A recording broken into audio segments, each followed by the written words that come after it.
इतिहास साक्षी है कि भारतीय लोकतंत्र सदैव व्यक्तिगत स्वतंत्रता का पक्ष दे रहा है। मतदान के दौरान किसी के पक्ष या विपक्ष में वोट करने के लिए भारतीय मतदाता अपने विवेक का इस्तेमाल करता रहा है। दूसरे शब्दों में कहें तो उसे किसी के पक्ष या विपक्ष में वोट करने के लिए आप बातें नहीं कर सकते। यहाँ तक कि मतदान के दौरान किसी एक के पक्ष में भी वोट करने के लिए विवश नहीं किया जा सकता, और इसीलिए हमारी निर्वाचन आयोग ने उसे नोटा जैसा विकल्प भी दिया है। जहाँ मतदाता को इतनी स्वतंत्रता दी गई हो, वहाँ उसे मतदान के लिए बाध्य करना उसकी स्वतंत्रता पर कुठाराघात से अधिक कुछ नहीं है। मैं पूछना चाहती हूँ अपने विपक्षी वक्ताओं से कि अनिवार्य मतदान कर देने से देश का मतदाता जाति और समाज के आधार पर वोट देना बंद कर देगा?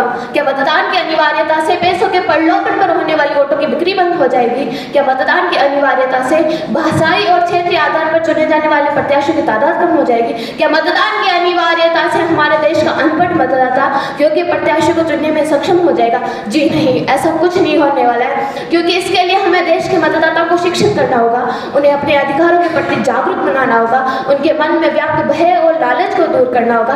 मतदान की अनिवार्यता इनमें से किसी मर्ज की दवा नहीं है, इसलिए कृपा दीवा स्वप्न देखना बंद करिए और हकीकत के ठोस धरातल पर कुछ सार्थक उपाय करिए, जिससे हमारा लोकतंत्र दुनिया के समक्ष एक दुनिया के सामने सबल और सक्षम बनकर उभरे।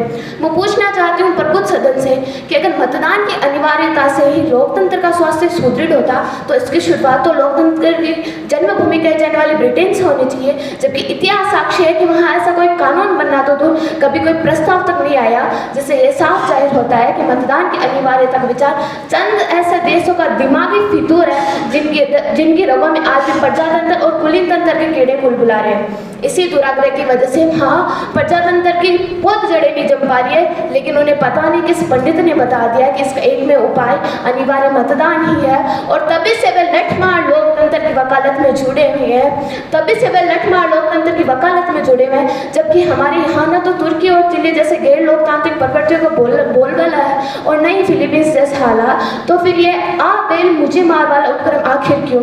अध्यक्ष महोदय, लोकतांत्रिक संस्थाओं के विकास का इतिहास गवाह है कि दुनिया के जिस भी देश ने मतदान की आत्मघाती अनिवार्यता को अपनाने की हिमाकत की है, उसे आखिरकार इस कानून को रद्द करना ही पड़ा, फिर चाहे वो ऑस्ट्रेलिया हो, स्पेन हो, आयरलैंड हो या फिर सिंगापुर हो। सभी ने एक स्वर में इस वाहियात व्यवस्था की मजम्मत की है।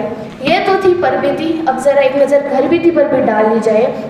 1950 में जनप्रतिनिधित्व अधिनियम ने हमारे संसद ने भी इस मतदान के अनिवार्य विचार पर प्रस्ताव किया था, लेकिन इसके क्रियान्वयन में आने वाली व्यवहारिक कठिनाइयों के कारण डॉक्टर भीमराव अंबेडकर सहित प्रारूप समिति के तमाम सदस्यों ने इस प्रस्ताव को सिरे से नकार दिया। इसके बाद शुरू होता है चुनाव सुधार के लिए गठित आयोग और समितियों का सिलसिला, जिसमें 1974 में गठित तारकुंटे समिति ने इसे मंजूर नहीं किया।